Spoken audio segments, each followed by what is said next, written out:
ये जगत सुंदर इसलिए लगता है क्योंकि इसको बनाने वाला सुंदर है, जबकि संसार में सुंदर नाम की कोई चीज है नहीं। पर बनावटी भगवान ने ऐसा बना दिया है कि ये सुंदर दिखता है। जैसे हम कई बार उदाहरण देते हैं, कोई मकान बनाता है तो उसमें सीमेंट रोड़ी करेसर लगता है, दिखने में बड़ा उबड़ खाबड़ बुरा सा लगता है। ऐसे में रहें तो घर सा नहीं लगेगा।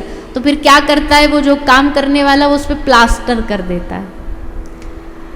अब माल तो अंदर वही है, पर प्लास्टर होके न अच्छा हो गया। फिर और अच्छा बनाने के लिए उसमें रंग रोगन कर देता, और सुंदर बन गया। पर इसको अगर फोड़ोगे तो भीतर तो इसमें वही ईंटा पत्थर रोड़ी करेसर यही निकलेगा ना। वैसे ही ये शरीर है, मल मूत्र मांस मज्जा से भरा हुआ है, दुर्गंध भरी हुई है। भीतर शरीर में क्या दुर्गंध है ये एक सामने दिख जाए ना तो आदमी मुंह फेर ले। और भगवान ने कहा ऐसे तो फिर आकर्षण होगा ही नहीं संसार में। तो एक काम करो, इसको सुंदर बनाओ। प्लास्टर चढ़ा दिया, त्वचा के भीतर सब ढक दिया। अब भीतर मामला सब वही है, लेकिन बाहर त्वचा बना के इसको थोड़ा सा सुंदर बना दिया, आकर्षक बना दिया।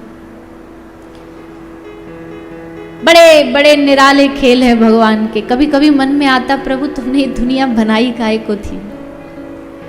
क्या आवश्यकता थी इसको बनाने की? क्या आवश्यकता थी इसमें इतना आकर्षण डालने की, भरने की? पर फिर आता है कि फिर माया क्या करती? माया का भी तो कोई काम है। इसलिए भगवान ने पूरा खेल रचा दिया, खेल खेल में खेल रचा दिया, खेल खेल में दुनिया रचा दी। और हम सब इस खेल में घूम रहे हैं, सब इस खेल में बंधे पड़े। ऐसा लगता है यही सब कुछ सच चल रहा है, सब कुछ दुनिया असली लगती है, सब खेल असली लगते हैं, सब नाटक असली लग रहा है। पर एक दिन आएगा ये खेल खत्म होगा, एक दिन आएगा सब बिछड़ेगा, एक दिन आएगा सब छूटेगा। पर जब तक है इस संसार में तब तक कर्तव्य निभाओ, तब तक उनकी बनाई गई दुनिया से प्रेम करो, तब तक भगवान की बनाई गई समाज में क्या अच्छा कर सकते हो उस खेल में अपनी आहुति दो। सृष्टि का निर्माण किया भगवान ने, उसके बाद कथा आती है। प्रसंग तो बहुत है, पर भगवान के एक भक्त का प्रसंग आता है जिनका नाम है श्री विदुर जी महाराज। विदुर जी पिछले जन्म में कौन थे?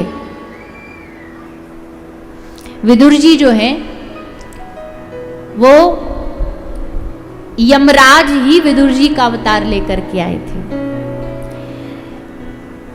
यमराज जी को एक ऋषि थे जिनका नाम है मांडव ऋषि, उनका श्राप हुआ था, उनका श्राप लगा। क्यों?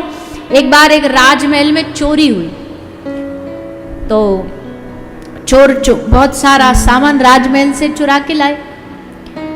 अब चोरों के पीछे पीछे सिपाही दौड़े पकड़ने के लिए। तो चोरों ने सोचा कि पकड़े जाएंगे, सिपाही एकदम पीछे आ गए बचाव के लिए। वो एक आश्रम था सामने, मांडव ऋषि का आश्रम, उसमें घुस गए और जाके पूरा की पूरा जो माल चुरा के लाए थे आश्रम में डाल दिया, डाल के भाग गए। सिपाहियों ने आकर के इन्हीं मांडव ऋषि को चोर समझ के इनको पकड़ के ले गए। बाकी चोरों को भी पकड़ लिया, राजा के पास लेकर के आ गए। राजा ने दंड दिया, इन सबको सूली पर चढ़ा दो, सूली पर चढ़ाने का आदेश दे दिया। बाकी जितने चोर थे उनको सूली पर चढ़ाया गया, वो तो सब मर गए। मांडव ऋषि 24 घंटे तक इनका जो शरीर दे वो सूली पर लटका रहा, लेकिन जब इनको नीचे उतारा तो ये जीवित थे, जिंदा थे। तो राजा समझ गया तो कोई साधारण पुरुष का काम नहीं। पूछा आप कौन है? बताया हम मांडव ऋषि हैं। और 24 घंटे सूली के अग्रभाग में ये सूक्ष्म रूप बना के बैठे रहे, इसलिए मरे नहीं। तो राजा ने हाथ जोड़ के माफी मांगी, महाराज हमसे गलती हो गई। मांडव ऋषि ने कहा ना, गलती तेरी नहीं, गलती उस यमराज की है, मुझे उससे हिसाब लेने दो।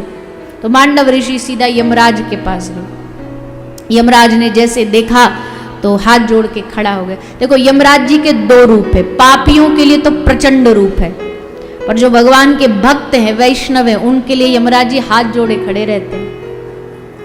तो मांडव ऋषि को देख के हाथ जोड़ के यमराज जी खड़े हुए, शांत सौम्य। तो मांडव ऋषि ने पूछा कि तुमने हमारे साथ ये अन्याय क्यों किया? हमने चोरी करी नहीं, फिर ये पाप हमें क्यों सूली पर क्यों चढ़ाया गया? हमें 24 घंटे सूली पर खड़े रहना पड़ा। तो यमराज ने कहा, महाराज आप जब 3 वर्ष के थे तो एक पतंगे को आपने कांटे पर डाल दिया था, इसलिए उसके परिणाम फल स्वरूप आपको ये भुगतना पड़ा। ऋषि ने बड़ा क्रोध में आकर के कहा, 3 साल का बालक, अरे 3 साल का बालक कोई पाप कर देता है, न्याय ये कहता है पाप उसे भी लगेगा। जो बहुत सारे लोग समझते हैं ना कि जो बचपन में, बालपन में जो पाप हो जाते हैं वो अनजाने के हैं, नहीं, पाप उसका भी लगता है, पर उसका जो दंड होता है वो स्वप्न में मिलता है, सिर्फ सपने में। कोई बालक कोई पाप कर देता है तो यमराज जी उसका दंड देते हैं उसको, पर स्वप्न में बस देते हैं, प्रत्यक्ष नहीं मिलता है।